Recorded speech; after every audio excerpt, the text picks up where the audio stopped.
Hi everyone, it's me, Krylios, Team Rayceen Productions, MC and producer. And welcome to our Team Rayceen one-on-one with DJ Honey. How are you? Good, how are you? I am doing well. I am doing so well. It is great to have you here today. A bit of an overcast day here, but how's everything going? How's everything going with you? It has been a while since, we've all been caught up and everything. What's up? So things are really, really crazy as far as like life, family, work. I think things are actually kind of settled down now. So things are a lot easier, but things were really, really crazy in the beginning and trying to adjust to being in the house more than being outside, especially during Pride Month. Like Yes. I'm like sick. Like I'm creating like online content and stuff to try to stay in the spirit and stuff. So it's really, really different to be in and not be out celebrating Pride. Oh, definitely, definitely, because it is Pride Month now, and usually this would be one of the most active and the most hectic times for individuals and artists like you and I who we work in that space when it comes to Pride. Absolutely. Yeah, but as you said, you found a way to adapt by doing online content and all of that. Tell me about that and how that process has been like for you during these times. It was a kind of a last minute kind of thing. I kind of like discovered TikTok, so I'm like crazy about TikTok. And one day I saw a TikTok I wanted to do, and I wanted to do it with a friend, but with the quarantine, it never happened. And I was like, you know what? I'm just going to dress up and do it. So I started off doing a silly video just to post, and then it just turned into like maybe about a good 10 videos of like Pride content. And I just was like in my closet dressing up with rainbow stuff and doing stuff, and I actually like got drunk while doing it because I actually had a really good time, and no one in the house knew that I was doing it because I had like my headphones in, so couldn't nobody hear the music or anything like that. So no, I actually had a lot of fun doing it, and ever since then I've been like addicted to TikTok. It's so much fun. It is so much fun. Oh, that is fun. And you've DJ'd, you've appeared at many Team Rayceen Productions events, over the years. And this summer was supposed to be really, really big. We were supposed to have a lot of things going. Tell me how it's been for you. How many things have you had canceled or rescheduled or postponed? What's that been like? 2020 was supposed to be like a very good year for me as far as DJing. University of Maryland was having a gay prom that I was supposed to DJ that was canceled. That was the very first thing that canceled because we were like in the midst of like contracts and sending the checks and like literally ink on the paper, and it was just like, oh, it's canceled.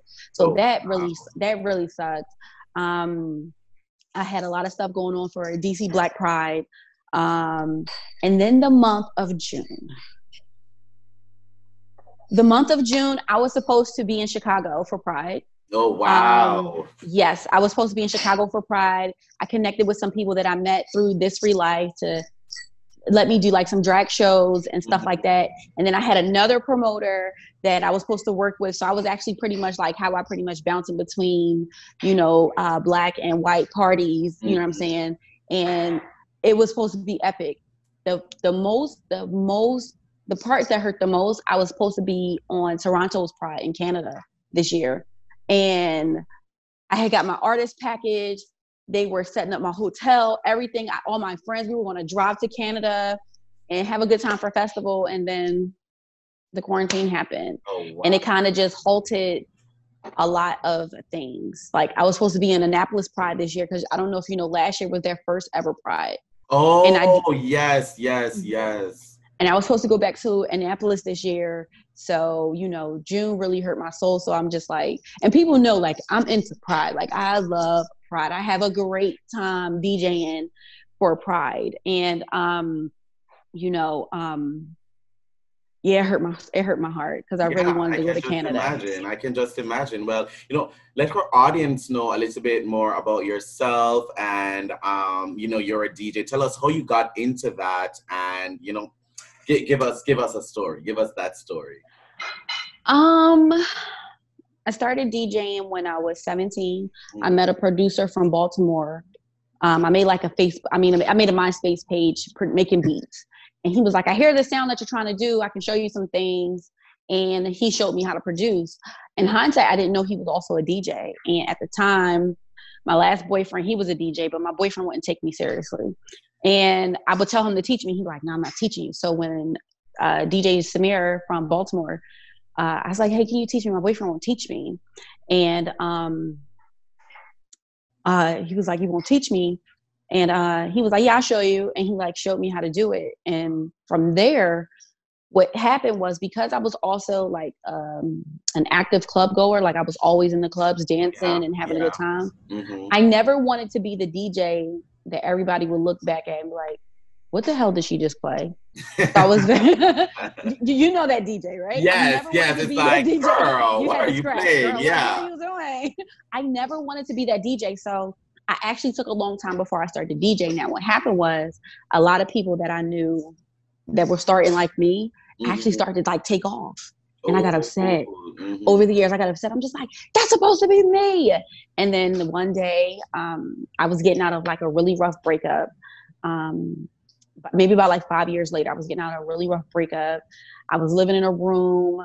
All I had was a blow-up bed. This is no lie. All I had was a blow-up bed, a laundry bag full of clothes, and my DJ equipment. Yeah. And that's when I made the promise to myself. I said, I'm going to stop chasing women and I'm going to invest in myself.